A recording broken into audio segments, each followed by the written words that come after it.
හරි අපි අද කතා කරන්න යන්නේ ඩබල් OP ගැන. ඒ කියන්නේ ඔබ්ජෙක්ට් ඕරියන්ටඩ් ප්‍රෝග්‍රෑමින් ගැන.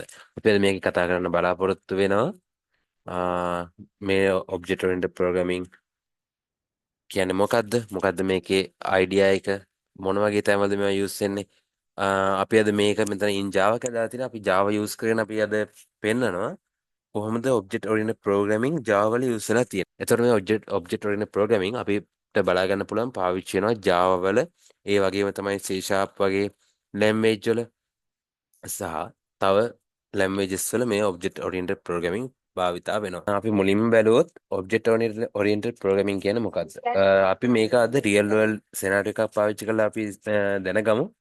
ඉස්සර මොකද්ද මේකේ වෙන්නේ? කියන්නේ මොකද්ද මේකේ කියවෙන දේ කියන්නේ. මේක දීලා තියෙන රියල් වර්ල්ඩ් සිනාරියෝ එක පොඩ්ඩක් බලන්න. ඒකේ හරියට කියන්නේ මේ ඔබ්ජෙක්ට් ඕරියන්ටඩ් ප්‍රෝග්‍රෑමින් කියන්නේ හරියට නිකන් නිවසක් ඉදි කරනවා වගේ. ඒ කියන්නේ ඔයා නිවසක් ඉදි කරන්න ඔයා ඒකට විවිධ ඔබ්ජෙක්ට් කරන්න ඕනේ. ඒ කියන්නේ අපි මුලින්ම ෆවුන්ඩේෂන් එක දාන්න ඕනේ. ඊට පස්සේ ඒකේ නිවසක් ඉදි කරන බිත්ති අපි බඳින්න ඕනේ. දොරවල් හදන්න ඕනේ. ඒ වගේ දෙයක්. ඒ වගේ අපි පොඩි පොඩි කොටස් work කරලා තමයි අපි අවසානට අංග සම්පූර්ණ නිවසක් ප්‍රතිඵලයක් විදිහට ගන්න. මෙතන අපි කෝඩ් ගැන බැලුවොත් අපි OOP කියන අතර කෝඩ් කන්සෙප්ට් එකේ බැලුවොත් එහෙම ඒ සේම් අර්ථයමයි කෝඩ් වලත් වෙන්නේ. අපිට අදාළ අවුට්පුට් එක ගන්න අපි අපේ කෝඩ් එක අදාළ පොඩි පොඩි කොටස් ඩිවෙලොප් කරලා ඒ අදාළ කොටස් ඔක්කොම එකට එකතු කරලා අවසාන ෆයිනල් අවුට්පුට් එක ගන්න එක තමයි මේ ඔබ්ජෙක්ට් ඕරියන්ටඩ් ප්‍රෝග්‍රෑමින් වල බේසික්ම අර්ථය. අපි නෝමල් අර්ථය විදිහට ගත්තොත් මීට වඩා ගැඹුරු මේකක් මේකට තියෙනවා. අපි නිකන් තේරුම් ගැනීමේ පහසුවට අපි ඒ විදිහට ගත්තොත් ඒ අදහස වැරදි නෑ. එතකොට මේකෙන් මේ ඔබ්ජෙක්ට් ඕරියන්ටඩ් ප්‍රෝග්‍රෑමින් වල අපිට ඉතාමත් පහසු වෙනවා අපේ කෝඩ් එක අධ්‍යයනය කරන්න සහ ආයේ කෝඩ් අපිට තේරුම් ගන්න. අපි ඔතන දැන් මේ ඔබ්ජෙක්ට් ඕරියන්ටඩ් ප්‍රෝග්‍රෑමින් ගැන කතා කරොත් අපිට හම්බ වෙනවා මුලින්ම key concepts පහක්. classes, object, inheritance, encapsulation, polymorphism. එතකොට මේකේ බේසික්ම concept දෙක තමයි classes and objects කියන්නේ. අනිත් තුන අපිට වැදගත් නෑ කියනවා නෙවෙයි වැදගත්. හැබැයි ඩබල් OP වල වැඩිපුරම අපිට වැදගත් වෙන්නේ classes සහ objects. ඔතන මේ class එකක් කියන්නේ මොකක්ද කියන එක ගත්තොත් එහෙම හරියට class එක කියන්නේ අපේ program එකේ අපි කොටසකට පාවිච්චි කරන blueprint එක වගේ. ඒ කියන්නේ මේව කියමු. ඒ කියන්නේ අපි මේ class එක යොදාගෙන අපේ program එකට අවශ්‍ය අපි කොටස් කිහිපයක් අපි එකෙන් හදාගන්නවා. classes කියන එකේ සරල මාර්ථය ඒක. අපි ඉස්සරහට මේවා ගැඹුරව කතා කරමු. උතර ඔබ්ජෙක්ට් කියන එකේ සරල මාර්ථය ගත්තොත් එහෙම ක්ලාස් එකක ඉන්ස්ටන්ස් තමයි මේ ඔබ්ජෙක්ට් කියලා කියන්නේ. ඒ කියන්නේ හරි ඒ ක්ලාස් එක නිරූපණය කරන රියල් වර්ල්ඩ් එන්ටිටි එකක්. හරි. එතකොට අපි ඉන්හෙරිටන්ස් කියන එක ගත්තොත් එහෙම ඉන්හෙරිටන්ස් කියන එකේ බේසික් මාර්ථය වෙන්නේ එක ක්ලාස් එකක් යටතේ අනිත් ක්ලාස් එක තියෙනවා කියන ඒ බේසික් අර්ථය. ඒ කියන්නේ උදාහරණයකට ගත්තොත් එහෙම අපි උදාහරණයකට හදමු කා කියලා අපි ක්ලාස් එකක් හදනවා. ඒ කා කියන ක්ලාස් එක ඇතුලේ අපි තව ඒ බෙන්ස් කියන ක්ලාස් එක අයිති වෙන ඕල්රෙඩි කා කියන ක්ලාස් එක යටතට. එක ක්ලාස් එකක් යටතේ තව ක්ලාස් එකක් තියෙද්දි අපි ඒකට කියනවා ඉන්හෙරිටන්ස් ක්ලාස් එකක් කියලා. ඒතර එන්කැප්සුලේෂන් කියන එකේ අර්ථය අපි ගත්තොත් එහෙම එන්කැප්සුලේෂන් කියන එකේ වෙන්නේ ඔයාලා හිතන්න ඔයාලා ටීවී රිමෝට් එකක් පාවිච්චි කරද්දී ටීවී රිමෝට් එකෙන් ඔයාලා කියලා channel එකක් මාරු කරනවා, සවුන්ඩ් එක අඩු වැඩි කරනවා, ඒ වගේ දේවල් කරනවා. හැබැයි මේ දේ කරද්දී ඔයාලා හිතන්නේ කොහොමද මේක ඒ කියන්නේ මේකේ සවුන්ඩ් එක කොහොමද වෙන්නේ? ඒ කියන්නේ මේකේ සවුන්ඩ් එක වැඩි වෙන්නේ කොහොමද? මේ බටන් එකේ බම channel එක මාරු වෙන්නේ කොහොමද? මේ දේවල් අපිට වැඩක් නැහැ. අපිට ඕනේ ෆයිනල් අවුට්පුට් එක විතරයි. බටන් එකේ බම channel එක මාරු වෙනවා එච්චරයි. ඒ වගේ මෙතන එන්කැප්සුලේෂන් කියන්නේ අදාළ කෝඩ් එකේ අවුට්පුට් එක විතරයි අපි එතන බලන්නේ. ඒ අදාළ ක්‍රියාවලිය වෙන්නේ කොහොමද කියන එක අපි හරියට අධ්‍යයනයක් නිසැදෙනක් අපිට එතනින් අදාළ වෙන්නේ නැහැ. පොලිමොර්ෆිසම් කියන එකේ බේසික් මාර්ථය අපි කිව්වොත් මෙහෙමයි. එක මෙතඩ් එකක් සමාන වෙන්න පුළුවන්. හැබැයි මේ මෙතඩ් දෙකේ අවුට්පුට් දෙක වෙනස්. ඒ කියන්නේ මෙහෙමයි. උදාහරණයකට සතු දෙනෙක් ගන්න. බල්ලොයි පූස. මේ බල්ලොයි පූසන්ගේ සවුන්ඩ් කියන මෙතඩ් එක දෙන්නටම පොදුයි. දෙන්නගෙම සවුන්ඩ් එකක් එනවා. ඒ කියන්නේ බල්ලට සවුන්ඩ් කියන එක තියෙනවා, පූසටත් තියෙනවා. එතකොට ඒ වගේ තමයි. හැබැයි මේ දෙන්නගෙන් එන අවුට්පුට් දෙක වෙනස්. ඒ අර්ථය ඒ කියන්නේ බල්ලගේ හඬ නෙවෙයි පූසයෙන් එන්නේ. ඒ අර්ථය තමයි මේ polymorphism කියන එකේ තියෙන මේක තමයි ස්ටෑන්ඩඩ් විදිය ක්ලාස් එකක් නිරූපණය කරන. මෙතන අපි ක්ලාස් නේම් එක දාන්න ඕනේ. මෙතන ඒකට දාලා වේරියබල් ටික ඊට පස්සේ මෙතඩ් ටික. වේරියබල් කියන්නේ ඒ ක්ලාස් එක ඇතුලේ අපි වැලියු assign කරන්න හරි මොනවා වලට පාවිච්චි කරන වේරියබල් අපි මෙතන දාලා පෙන්වන්න ඕනේ. අපි ක්ලාස් එකක් නිරූපණය කරද්දී. උදාහරණයක් විදිහට මේකේ මේ බටන් කියන ක්ලාස් එකේ එයා වේරියබල් වලට අරන් තියෙනවා ලේබල්, කලර්, සයිස්, ෂේප් වගේ ඒවා අරන් තියෙනවා වේරියබල් වලට. එතන මෙතඩ්ස් කියන්නේ ඒ වේරියබල් වලින් අපිට මොනවද කරගන්න පුළුවන්. අපිට උදාහරණයක් විදිහට මෙතනින් අපිට මේ බටනේ කලර් එක ගන්න පුළුවන්. මොකද්ද ලේබල් එක? මොකද්ද සයිස් එක? කලර් එක අවුට්පුට් එක විදිහට ගන්න get කියන කමාන්ඩ් එකේ. නිරූපණය කරද්දී ක්ලාස් එකේ නේම් එක වේරියබල් ටික මෙතඩ් ටික මේ ස්ට්‍රක්චර් එකට තමයි අපි හැම වෙලාවෙම ක්ලාස් එකක් නිරූපණය කරන්න ඕනේ. මේක ස්ටෑන්ඩඩ් විදිය. මේ කොටසෙන් අපි කතා කරමු මොනවාද මේ ඔබ්ජෙක්ට් ඕරියන්ටඩ් ප්‍රෝග්‍රෑමින් වල වාසි බෙනිෆිට්ස් මොනවාද කියලා. එක මොඩියුලරිටි. මොඩියුලරිටි කියන්නේ අපිට මේක ඩෙවලොප් කරන්න පුළුවන්. ඕපි කියන්නේ මේක කියලා අපි සාකච්ඡා කරා. පොඩි පොඩි කොටස් වලට කඩලා ඒ කොටස් ටිකයි අපි ඩෙවලොප් කරන්නේ. ඒ කියන්නේ අපිට මේක මැනේජ් කරගන්න ලේසි. මොකද එක එක පාර්ට් එක ඉන්ඩිපෙන්ඩන්ට්ලි වැඩ කරනවා. ඒ කියන්නේ මේ පාර්ට් එකේ තියෙන දේවල් අර අනිත් පාර්ට් එකට බලපාන්නේ නැහැ. අන්න ඒ වගේ ඉන්ඩිපෙන්ඩන්ට් ස්වභාවයක් තියෙන නිසා මේක OOP වල ඒක බෙනිෆිට් එකක් මොඩියුලරිටි. රියුසබිලිටි ගත්තොත් එහෙම මේ අපි ඩෙවලොප් කරන පොඩි පොඩි කොටස් අපිට මේ ප්‍රොජෙක්ට් එකට විතරක් නෙවෙයි අපිට වෙන ප්‍රොජෙක්ට් වලට පාවිච්චි කරන්න පුළුවන්. අපි දැන් මෙතන තව ප්‍රොජෙක්ට් එකක් කරනවා නම් ඒ ප්‍රොජෙක්ට් එකට මේ පාවිච්චි කරපු අපි ඩෙවලොප් කරපු මේ පොඩි කෝඩ් ටික අපිට පුළුවන් අපේ ඊළඟ ප්‍රොජෙක්ට් එකට පාවිච්චි කරන්න. රියුසබිලිටි. මේන්ටේනබිලිටි කියන්නේ අපිට පුළුවන් අපිට කෝඩ් එක වෙනස් කරන්න ඕන නම් අපිට මුළු කෝඩ් එකටම බලපෑමක් ඇති නොවෙන්න ඒ අදාළ පොඩි කොටස විතරක් වෙන චේන්ජ් කරන්න පුළුවන්. ඒක මේන්ටේනබිලිටි. Java වල ක්ලාස් ක්‍රියේට් කරනවා. ඒ ක්ලාස් වලට අපි ඔබ්ජෙක්ට් ක්‍රියේට් කරනවා. ඒ වගේ බේසික් දේවල් ටික මේ Java වල තියෙනවා. අපි ඉස්සරහට හැමෝම කතා කරන්න බලාපොරොත්තු වෙනවා. ඒතර මෙතන ක්ලාස් එකක් කියන්නේ ක්ලාස් එකක් කොහොමද ඩිෆයින් කරන්නේ Java වල. අපි බේසික් බැලුවොත් එහෙම කොහොමද Java වල ක්ලාස් එකක් ඩිෆයින් කරන්නේ? ක්ලාස් කියන කීවර්ඩ් එකේ තමයි Java වල ක්ලාස් එකක් ඩිෆයින් කරන්නේ. ඒකට වේරියබල් සහ ෆන්ක්ෂන්ස් අපිට ඇඩ් කරන්න පුළුවන් ඒ අදාළ ක්ලාස් එකට. අපි ක්ලාස් කියන කීවර්ඩ් එක දීලා ඒකට අදාළ ක්ලාස් නේම් එකක් දීලා කර්ලි බ්‍රේසස් වලින් අපිට ඒවා අර බේසික් ප්‍රෝග්‍රෑමින් විදියට ඒ ටික කරන්න පුළුවන්.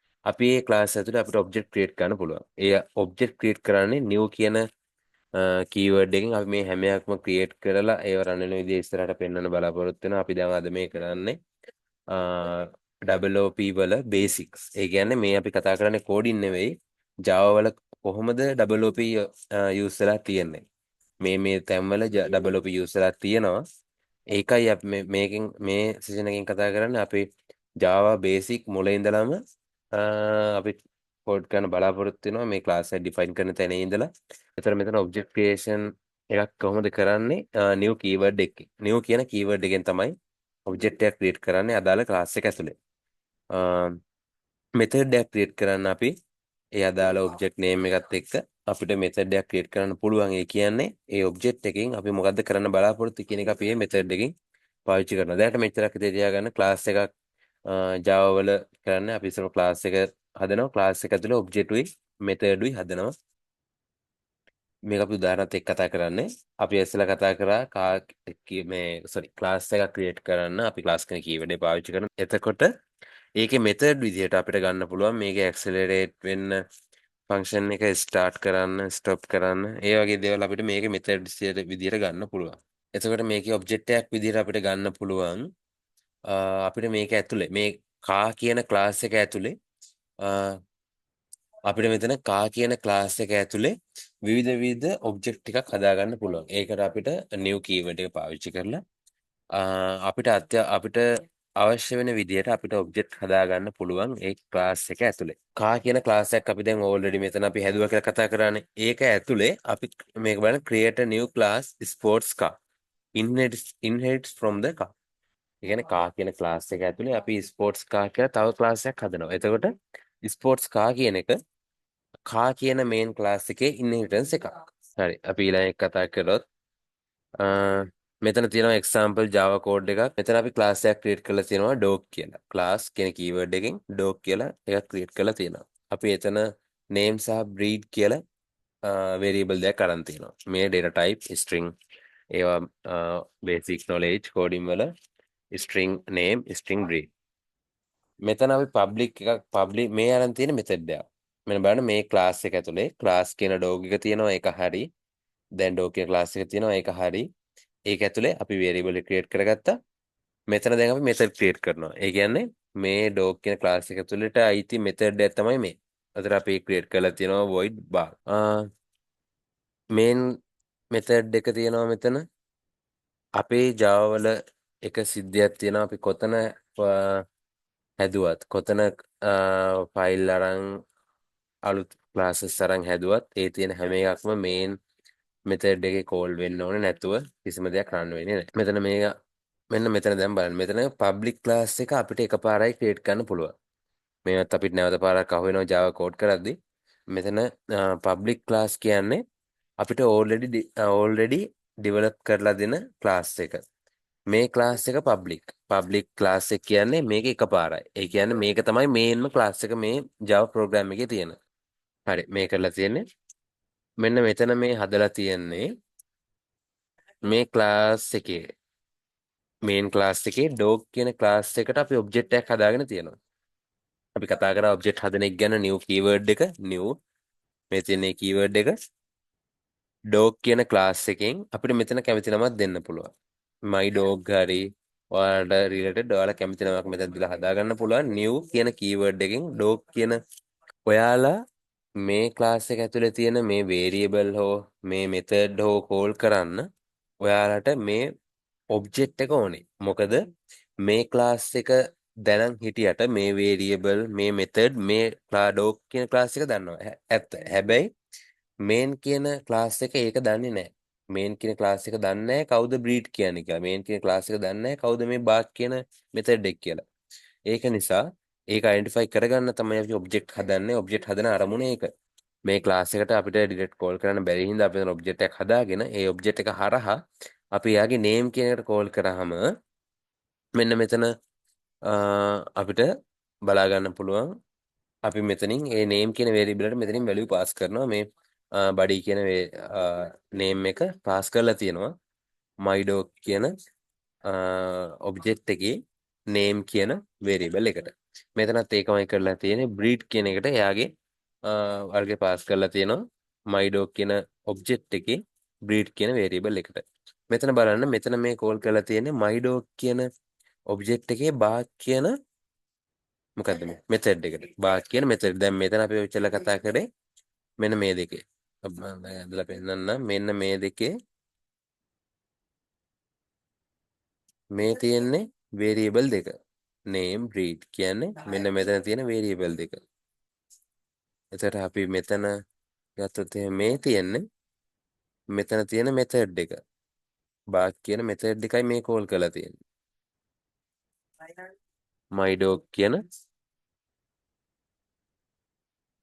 මෙතනින් අපි මේ call කර මේ create කරගත්ත object එක හරහා තමයි මේවට call කරලා තියෙන්නේ. තේරෙනවද? එතකොට අපි මෙතනින් මේ bark කියන method එක call කරාම අපිට බලා ගන්න පුළුවන් මේ code එක run කරොත් මෙතන එයා බල්ලගේ sound එක woof කියන sound එක display වෙනවා අපේ screen එකේ. අපිට බලා ගන්න අපි අද කතා කරන අවසාන මාතෘකාව මේ WOP ඇයි application වල use වෙන්නේ? බලන්න පළවෙනි එක modular designing. WOP promotes well-organized and maintainable code, making it easier to develop complex software. ඒකට තමයි ඒක එක වාසියක් modular designing වල WOP වල. ඊළඟ data abstraction. WOP helps manage and protect sensitive data, ensuring secure and reliable software system. මේක අපිට WOP help කරනවා අපේ තියෙන data ටික ප්‍රොටෙක්ට් කරගන්න. මම හිතන්නේ ඒක ඔයාලට තේරෙනවා. පැහැදිලි කරන දෙයක් නෙවෙයි.